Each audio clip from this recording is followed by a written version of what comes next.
I watch myself. It's Monday. It's supposed to be my day off.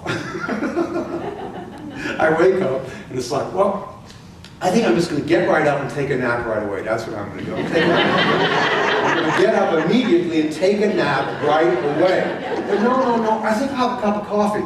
I'm going to have a cup of coffee, and then I'm going to eat this really big meal, because I can go to the gym for hours today if I want to. So while I'm sitting there eating my food, I'm thinking about, I can eat even more than I need to, because I'm going to go on the treadmill and burn all this off. So while I'm eating, I'm on the treadmill. And then when I get to the gym, I'm on the treadmill. And while I'm on the treadmill, my mind is thinking about how nice it'll be to be in the hot tub. You know, I can't wait to get in the hot tub while I'm on the treadmill. So now I'm in the hot tub. This is you and me now. Now I'm in the hot tub and I'm thinking about dinner. Sure going to be nice to have a nice dinner tonight. Maybe Maury and I will do a little Netflix. All right, watch a movie. Oh, maybe not. Maybe, you know, have a little time alone, give a little back massage. You know, who knows? I don't know what it'll lead to. My mind is always somewhere other than where I am. Have you noticed this about yourself? Your mind is always somewhere other than where it is. And just to see that, just to be aware of that, to be aware that no matter what I do, it's never going to be enough, means you're entering into 601 consciousness. Just 1 minute past the delusion that I'll ever get it right enough out here for it to fit together. Once you get that, and you enter into the stream of these teachings, not manifesting anything perfectly, but being willing to go in its direction, you're no longer pulled apart by circumstances, you're lifted up in the midst of them. Can I say that again? You no longer need to be kicked apart by circumstances. You will be, or challenges. It'll still happen. But you realize it's for a different reason.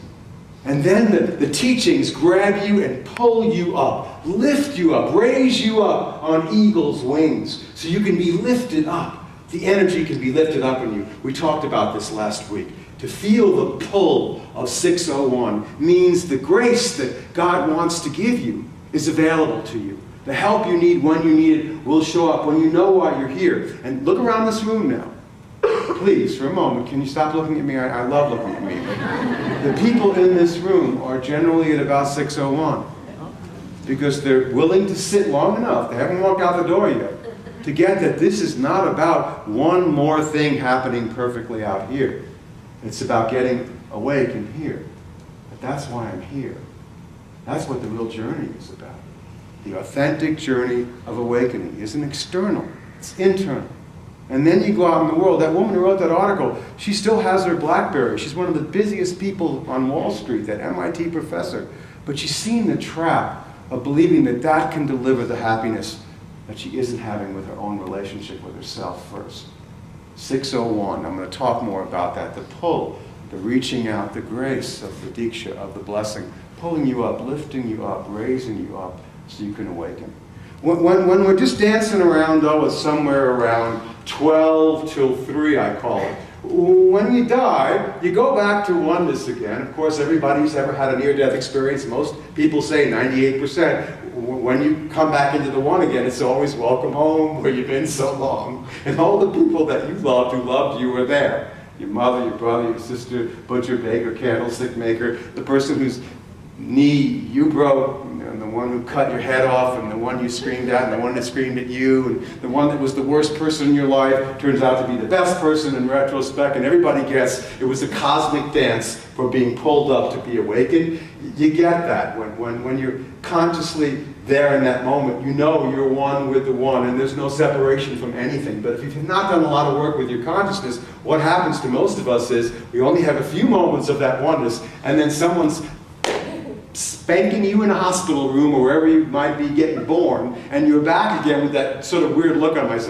How did I get back here again? You know, and you get to work out more of your old habit patterns. That's called samsaric existence, doing the same things over and over again. Because it's all about oneness, and you'll never ever not be one. But if you're deluded enough to think you're separate, you've got to be awake enough to know you're not.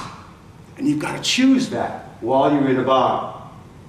Because you chose it and made a body to act it out. And no God will interrupt that. 6:01, that's a beautiful moment. And a lot of us, we think we're further along than we really are. Well, now I'm at 6:01, man. I am never going to forget who I am. You go to a oneness training seminar, you know, maybe, you get up to 11:10. Wow, now I'm really hot now. I'm not going to forget again. And then, of course you do. Of course you do. You go back again. And you come up again, and you go down again. But something else is pulling you. Something else is calling you to deepen your practice, to continue on. And it's with you, it's lifting you up. The call to 6:01. I was trying to make Maureen's birthday, her 60th, be the best birthday that she ever had in her whole life. Because hers is on January 10th, and she just turned 60. And so for months I was preparing her birthday. Surprise, you were part of that. Many people in the room were. I really wanted to be great. And I wasn't quite sure what the form was going to take yet, but I knew that because we do this public work, generally her birthday by January 10th, we are burnt out from Christmas and extra services and candle lightings and burning bowls and the little pieces of whatever we do, the white stone ceremony. By the time her birthday comes around, it's like, oh, whatever, let's take a nap. Exhausted. So this time, rather than take a nap, I really wanted to make it a great day for her 60th, so I'm making all these plans. I didn't quite know how it was going to come together. And we're at the condo in Puako, Thanksgiving, first morning in Hawaii when we wake up. And we're both exhausted and jet lagged. And I went into the bathroom and I got some massage oil and a towel. And I brought it in and I put it underneath Maureen's feet. And I just said, would you just let me give you a foot massage with no attachments? Just a foot massage. So I gave her a foot massage. And I could watch her do what you and I do when we can't receive.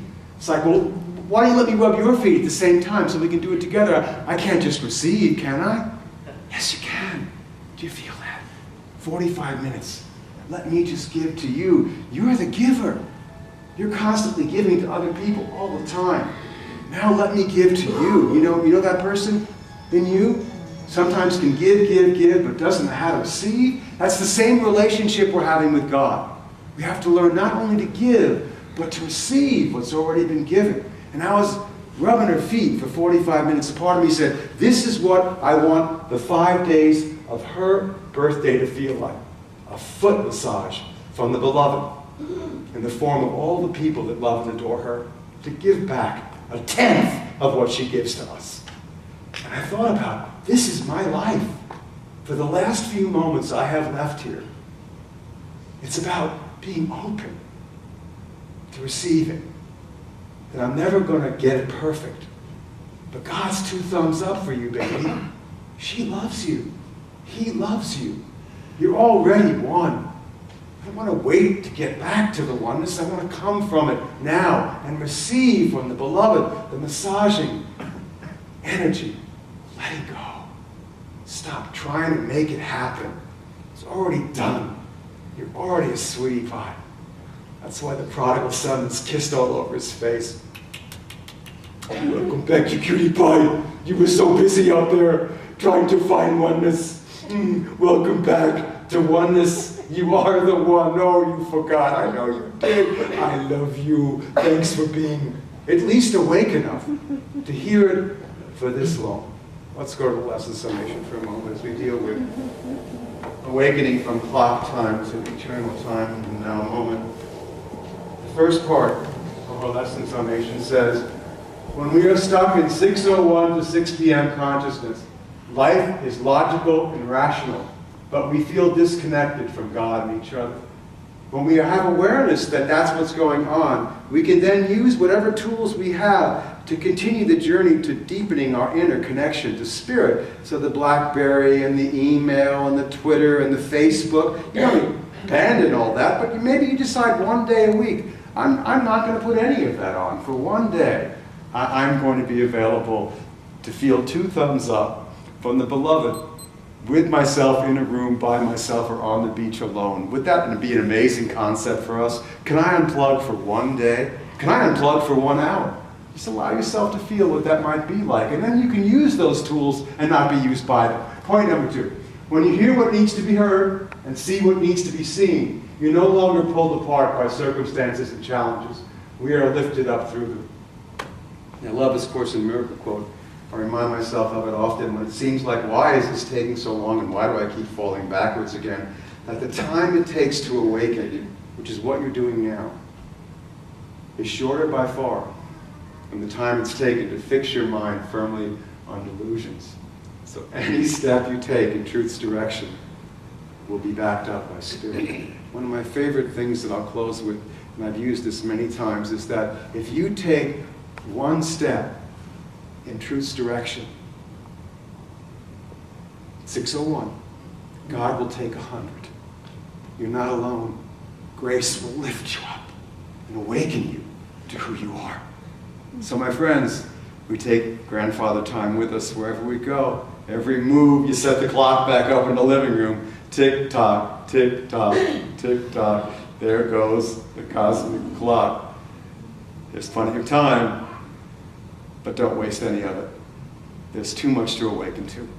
And your presence here, to hear this call and answer it, is vital for all of us. Enjoy your practice. Namaste. Yes.